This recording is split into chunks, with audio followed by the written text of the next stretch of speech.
اعوذ باللہ من الشیطان الرجیم بسم اللہ الرحمن الرحیم۔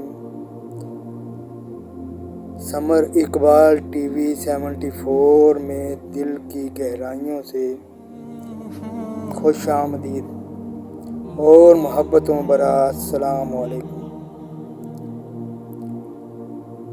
ناظرین کہتے ہیں ایک جگہ پہ ایک رئیس زادہ رہتا تھا، اس کا اکلوتا ہی بیٹا تھا جو وقت کے ساتھ ساتھ نہ پڑھ سکا نہ ہی کوئی کام سیکھ سکا، نہ کوئی ہنر اس کے پاس تھا۔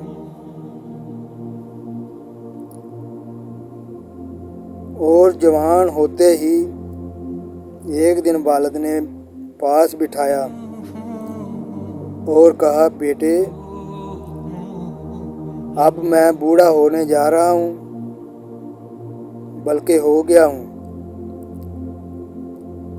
تم یہ عیاشیاں چھوڑ دو اور کچھ کام کر لو۔ تو وہ بگڑی ہوئی اولاد تھی، اس کے بگڑنے میں سارا کردار اس کی والدہ کا تھا، جو بے دریغ اس کو پیسہ دیتی اور وہ یاروں میں موج مستی میں اڑا دیتا۔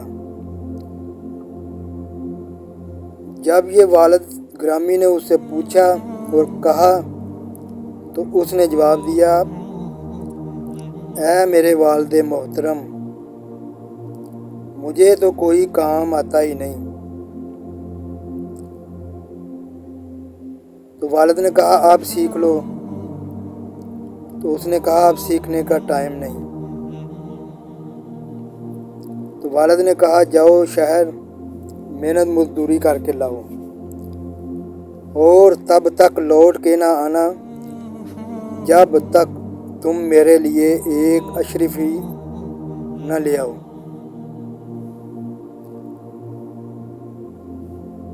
تو والد کی یہ حرکت دیکھ کر وہ لڑکا اٹھا اور دروازے سے باہر ہو گیا۔ آگے اس کی والدہ جو یہ سارا معاملہ سن رہی تھی، اس نے اس کی مٹھی میں ایک سونے کی اشرفی دی اور کہا، بیٹا جاؤ شہر اور شام کو لوٹ آنا اور یہ اشرفی اپنے باپ کو دے دینا۔ تو اس لڑکے نے ایسا ہی کیا۔ وہ شہر سارا دن پھرتا رہا اور شام کو گھر واپس آ کر ایک سونے کی اشرفی اپنے باپ کو دے دی اور کہا، یہ سارا دن محنت کی کمائی ہے، میں نے آپ کے لیے سونے کی اشرفی کمائی ہے۔ تو باپ نے وہ اشرفی کو غور سے دیکھا اور دیکھ کر ساتھ ہی پڑا چولہا جس میں آگ دہک رہی تھی اس میں ڈال دیا اور کہا، یہ اشرفی وہ نہیں جو میں مانگ رہا ہوں، کل تم پھر جانا اور تب تک واپس نہ آنا جب تک تم سونے کی اشرفی نہ لے آؤ۔ وہ صبح اٹھا تو جانے لگا تو ماں نے پھر ایک اشرفی اس کی مٹھی میں دے دی اور کہا، بیٹا اب 2-3 دن بعد آنا تاکہ تیرے باپ کو یہ لگے کہ واقعی یہ محنت مزدوری کر کے لایا ہے۔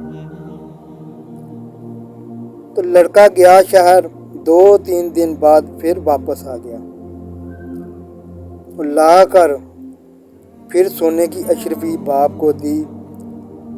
باپ نے پھر غور سے دیکھا اور اسی چولہے میں ڈال دی اور کہا، یہ وہ اشرفی نہیں جو میں مانگتا ہوں۔